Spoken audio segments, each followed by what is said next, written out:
আসসালামু আলাইকুম। সবাইকে স্বাগত জানাচ্ছি। আমি নাসরুল ইসলাম তন্ময়। শুরুতে বিআরবি কেবল সংবাদ শিরোনাম। জানিয়ে দিব সর্বশেষ গুরুত্বপূর্ণ আপডেট বাংলা সংবাদ। শুরুতেই শিরোনাম, যুবদলের কেন্দ্রীয় কমিটি ঘোষণা।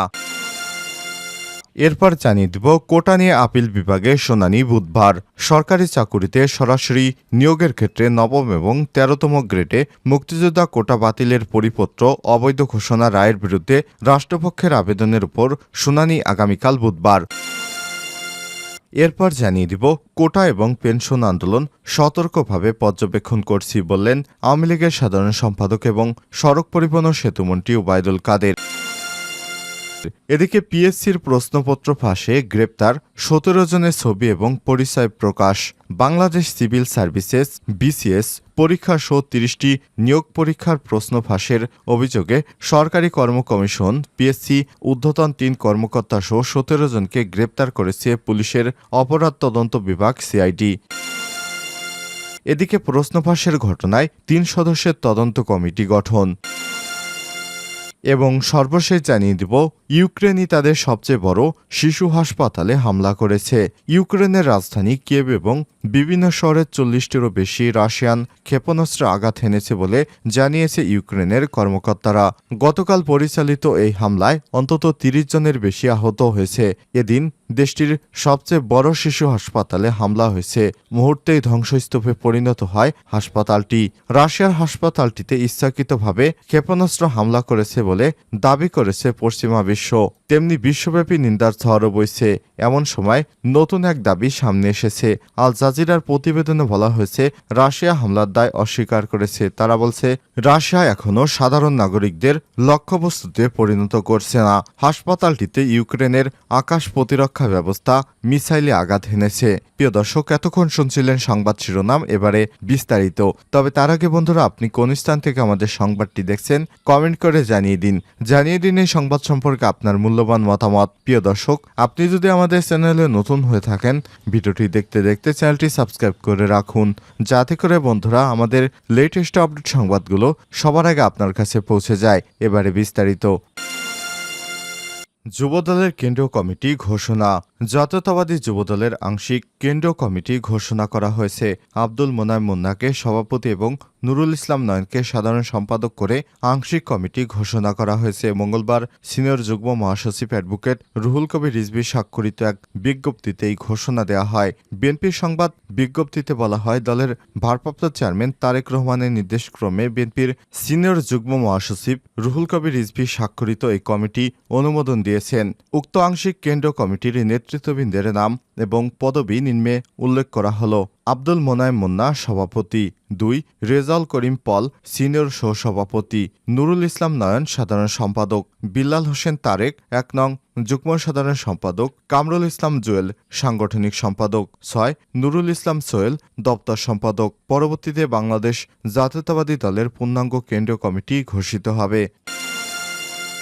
কোটা নিয়ে আপিল বিভাগের শুনানি বুধবার। সরকারি চাকুরিতে সরাসরি নিয়োগের ক্ষেত্রে নবম এবং 13তম গ্রেডে মুক্তিযোদ্ধা কোটা বাতিলের পরিপত্র অবৈধ ঘোষণা রায়ের বিরুদ্ধে রাষ্ট্রপক্ষের আবেদনের উপর শুনানি আগামীকাল বুধবার। রিটকালীন আবেদনের পরিপ্রেক্ষিতে আপিল বিভাগের বিশেষ চেম্বার আদালতের বিচারপতি মোহাম্মদ আশফাকুল ইসলাম আজ মঙ্গলবার এ আদেশ দেন।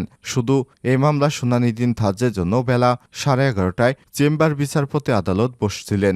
রিটকারীর পক্ষে আইনজীবী অ্যাডভোকেট শাহ মঞ্জুরুল হক এসব তথ্য নিশ্চিত করেছেন। এর আগে বৃহস্পতিবার 4 জুলাই প্রধান বিচারপতি আব্দুল হাসানের নেতৃত্বে আপিল বেঞ্চ চেম্বার আদালত এ বিষয়ে শুনানি মুলতবি করে।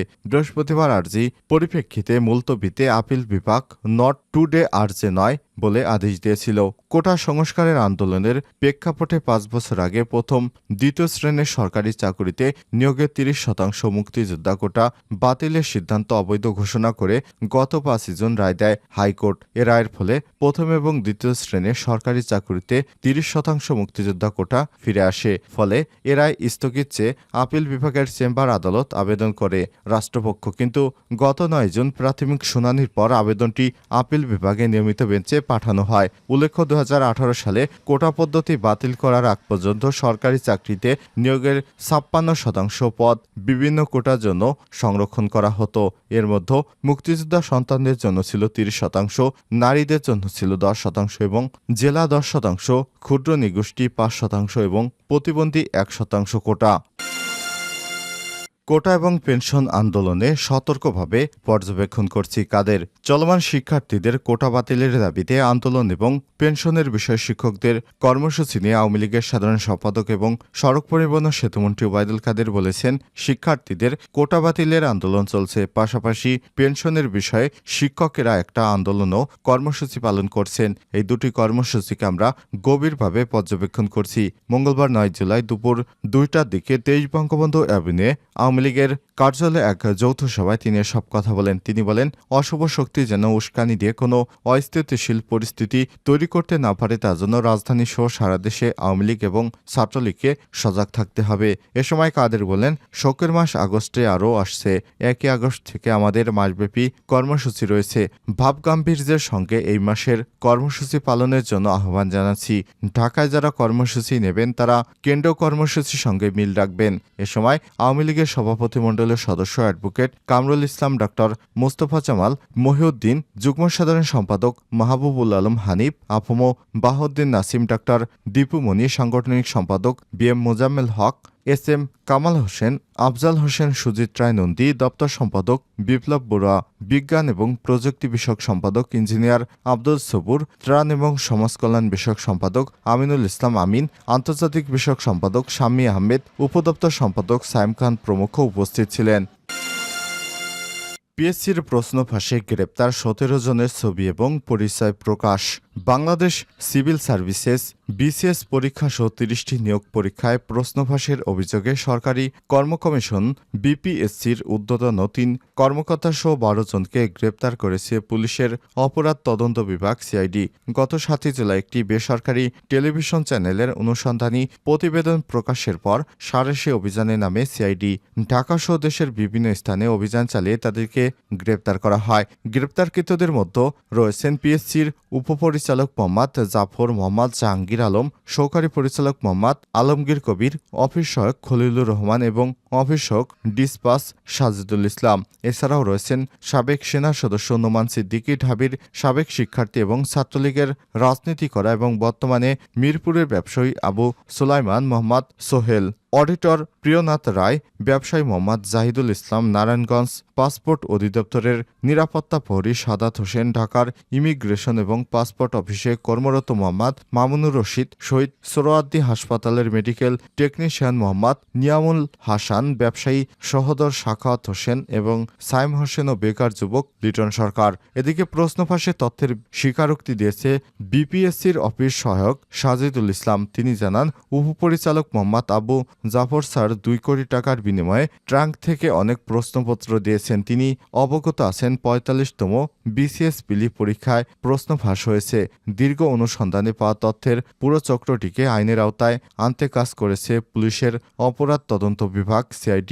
উল্লেখ্য, BPSCর কতিপয় কর্মকর্তার নেতৃত্বে BCS সহ অন্তত 30টি নিয়োগ পরীক্ষায় প্রশ্ন ফাঁস করেছে চক্রটি। চাকরি পেয়েছে বহু অযোগ্য প্রার্থী। ফলে প্রজাতন্ত্রের কাজে দক্ষ এবং উপযুক্ত কর্মচারী নিয়োগের যে উদ্দেশ্যে গঠিত হয়েছিল সাংবিধানিক এই প্রতিষ্ঠান, সেটি এখন হুমকির মুখে।